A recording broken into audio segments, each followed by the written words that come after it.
السلام علیکم ورحمۃ اللہ وبرکاتہ۔ اعوذ باللہ من الشیطان الرجیم، بسم اللہ الرحمن الرحیم۔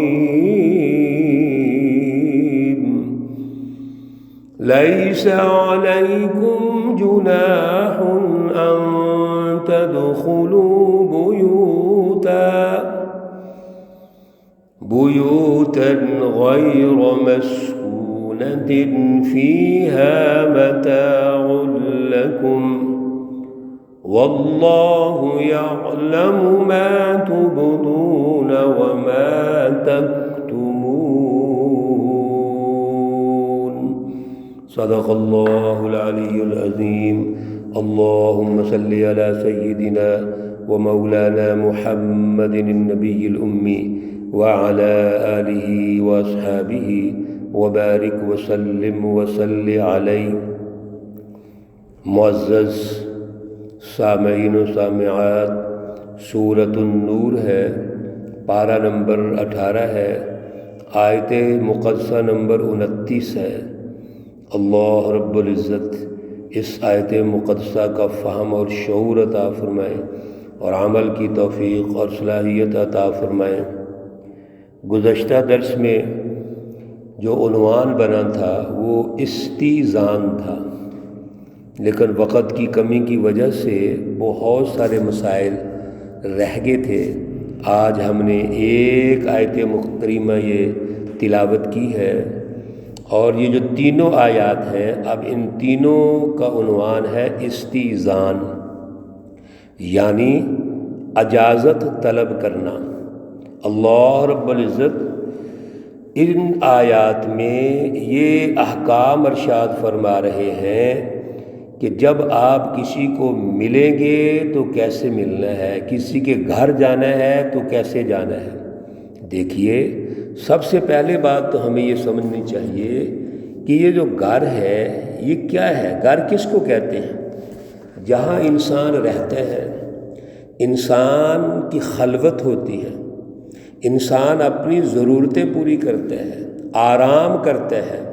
اللہ نے اس کو آرام کے لیے بھی حکم دیا ہوا ہے، اس کو آرام چاہیے، ریسٹ چاہیے، اس کو خلوت چاہیے۔ اللہ رب العزت نے اس کے کچھ راز رکھے ہیں، خاندانی چیزیں ہیں اس کی جو اس کے ساتھ اٹیچ ہیں۔ اب یہ جتنی بھی چیزیں ہیں، اللہ اس کی عزت کو بڑھانا چاہتے ہیں، اور یہ جب ایک خاندان کی عزت ہے، ایک فیملی کی عزت ہے، تو ساری فیملیز کو اسی عنوان کے تحت آپ سمجھیں تو یہ پورا معاشرے کی عزت ہے۔ اس کا مطلب ہے یہ اصول و ضوابط جو ایک خاندان پر اپلائی ہو رہے ہیں، اور اس خاندان کی عزت کو، وقار کو بڑھایا جا رہا ہے، دوسری فیملی کو اس سے اٹیچ کر کے معاشرے کا ایک ضابطہ سمجھایا جا رہا ہے، ربط اور جوڑ کا طریقہ سمجھایا جا رہا ہے۔ تو جب ایک خاندان دوسرا خاندان، ایک فرد دوسرا فرد آپس میں رہنے کے جو اصول و ضوابط ہیں، اسی کو معاشرہ کہتے ہیں۔ معاشرہ کا معنی یہ ہے کہ ہم نے آپس میں کیسے رہنا ہے۔ ایک رہنے کا وہ طریقہ کار ہے جو حیوانوں کا ہے، جانوروں کا ہے، غیر ذی العقول مخلوقات کا ہے، اور ایک رہنے کا طریقہ کار وہ ہے جو اشرف المخلوق انسان کا ہے۔ انسانی معاشرہ اور سوسائٹی ہے، یہ تو اشرف المخلوقات ہے، یہ ذوی العقول ہے، یہ تو وہ ہستی ہے انسان جس میں اللہ کا نور ہے، اللہ رب العزت کی تجلی اس پر نازل ہوتی ہے، اللہ رب العزت کا یہ جانشین ہے انسان۔ یہ اتنا اشرف ہو کر کس طرح ہو سکتا ہے کہ عام جانوروں کی طرح زندگی بسر کرے؟ اس کے ضوابط ہیں، کچھ اس کے کچھ روٹس ہیں، باؤنڈریز اور حدود ہیں۔ ان آیات میں اللہ وہی ارشاد فرما رہے ہیں، جب کسی کے گھر داخل ہونا ہے تو اجازت لینی ہے۔ ایک تو بات یہ ہے کہ جب کسی کے گھر داخل سے کیا مراد ہے؟ ہر انسان دوسرے انسان کے جب گھر جائے گا، ہر مرد دوسرے مرد کے گھر جائے گا، عورت دوسرے عورت کے گھر جائے گی۔ اور یہاں یہ بھی سمجھ لیجئے کہ یہ حکم محارم کو بھی ہے، غیر محارم کو بھی ہے۔ یعنی جو محرم رشتے ہیں وہ بھی اپنے گھروں میں جائیں تو اجازت لیں، دروازہ کھٹکھٹائیں۔ ایک صحابی آئے، رسول اللہ صلی اللہ علیہ وسلم سے گزارش کی، یا رسول اللہ میں اپنے والدہ کو جب ملنے جاؤں تو کس طرح جاؤں؟ فرمایا اجازت لو۔ صحابی کہتے ہیں میں تو اسی گھر میں رہتا ہوں، آپ نے فرمایا اجازت لو۔ پھر فرمایا کہ میں تو اپنی ماں کی خدمت بھی کرتا ہوں، فرمایا اجازت لو۔ پھر جب اس نے سوال کیا تو نبی علیہ السلام نے ٹیکنیکل طریقے سے سمجھایا کہ دیکھو آپ کی والدہ اگر اس حالت میں ہو کہ آپ دیکھنے کے قابل نہ ہو تو پھر کیا کرو گے؟ اچھا سمجھو گے؟ کہنے لگی نہیں یہ تو اچھا نہیں سمجھوں گا۔ تو نبی علیہ السلام نے ارشاد فرمایا اسی لیے کہا گیا کہ اجازت لو، تاکہ والدہ بھی کہیں بے پردگی کی حالت میں نہ ہو۔ میرے عزیزو، اگر والدہ کے لیے یہ حکم ہے تو گھر میں جوان بیٹیاں ہیں، کمبائن فیملی میں بھتیجیاں ہیں، بھانجیاں ہیں اور رشتہ دار ہیں، اور پھر غیر محارم ہے کمبائن فیملی کے اندر۔ تو کمبائن جو جوائنٹ فیملیز ہیں اس میں صرف محارم ہی نہیں ہے، صرف باپ بیٹا نہیں ہے، بہن بھائی نہیں، بلکہ غیر محارم رشتے بھی ہیں، جتنے کزنز ہیں اور اس طرح کی اولاد ہے آپس میں ہمارے بہن بھائیوں کی، وہ سارے غیر محارم ہیں۔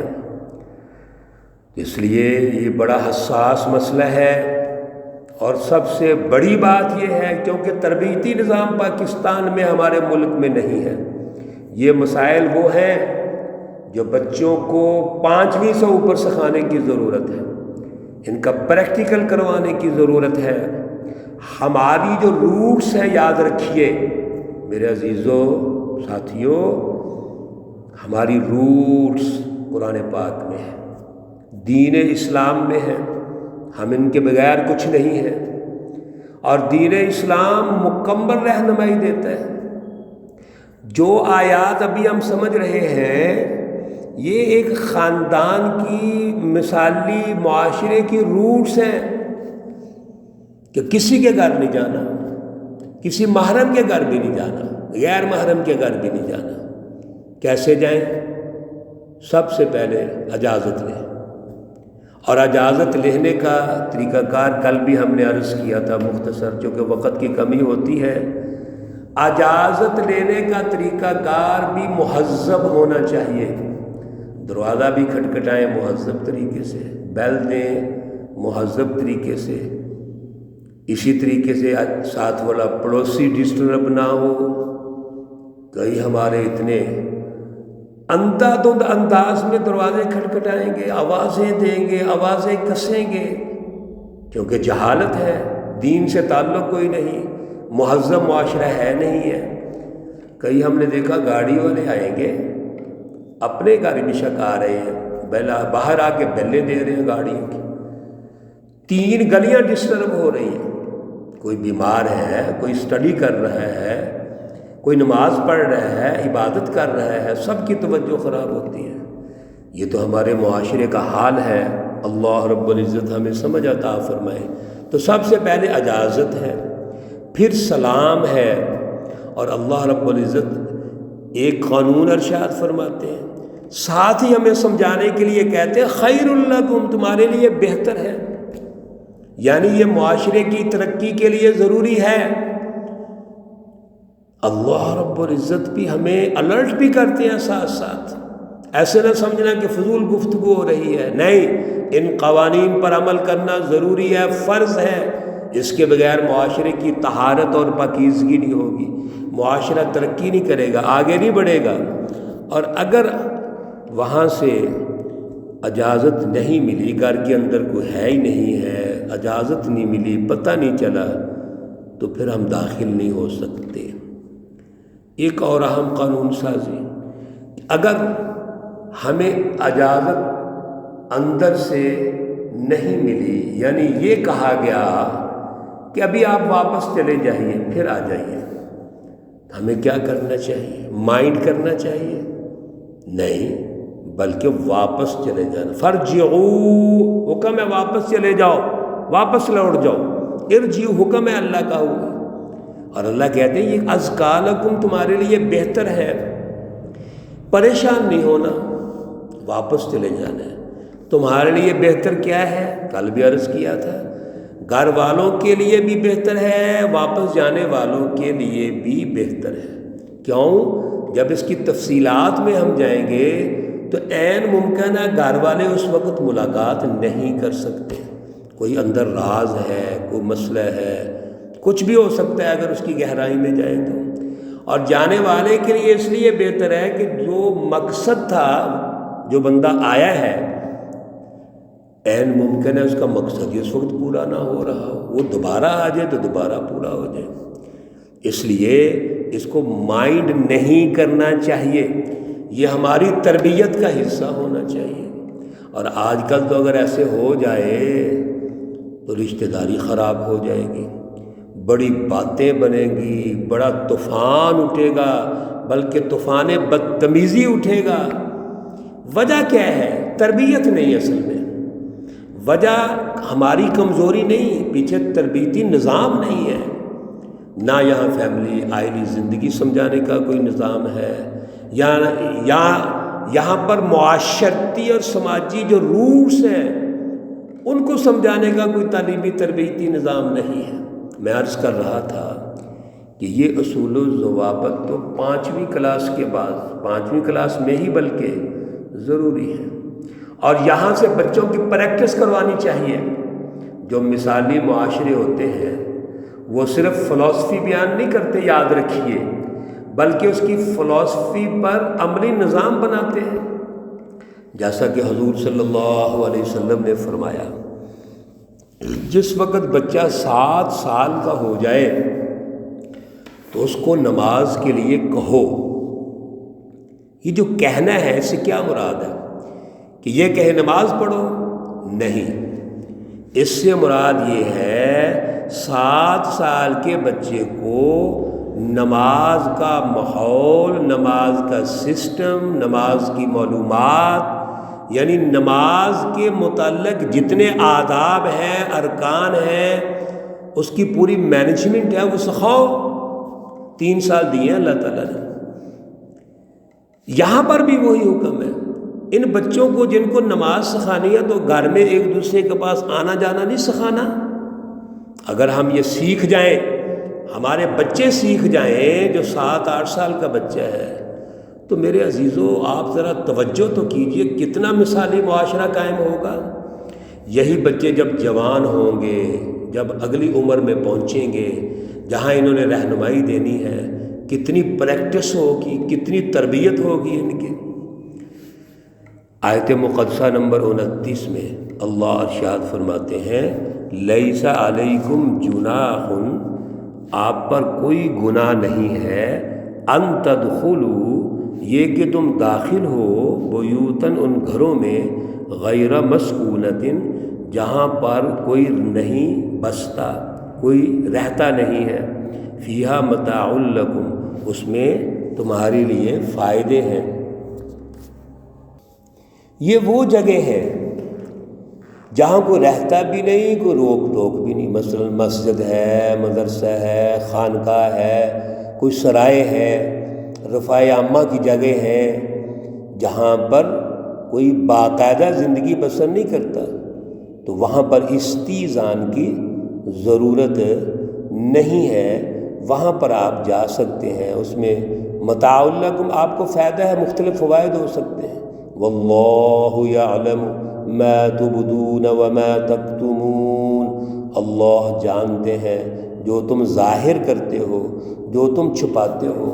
یہ بڑا اصول اللہ نے ارشاد فرمایا، اور ہمارا ایمان ہونا چاہیے، ہم جو بھی اپنے دل میں دوسرے کے لیے جذبہ رکھتے ہیں، دوسرا جانتا یا نہیں جانتا، اللہ جانتے ہیں، لہٰذا ان تمام قوانین کے پیچھے دوسرے کی خیر خواہی ہے، ان تمام قوانین کے پیچھے معاشرے کی ترقی ہے، معاشرے اور سماج کی روٹ میں طہارت پیدا کرنا ہے، پاکیزگی پیدا کرنا ہے۔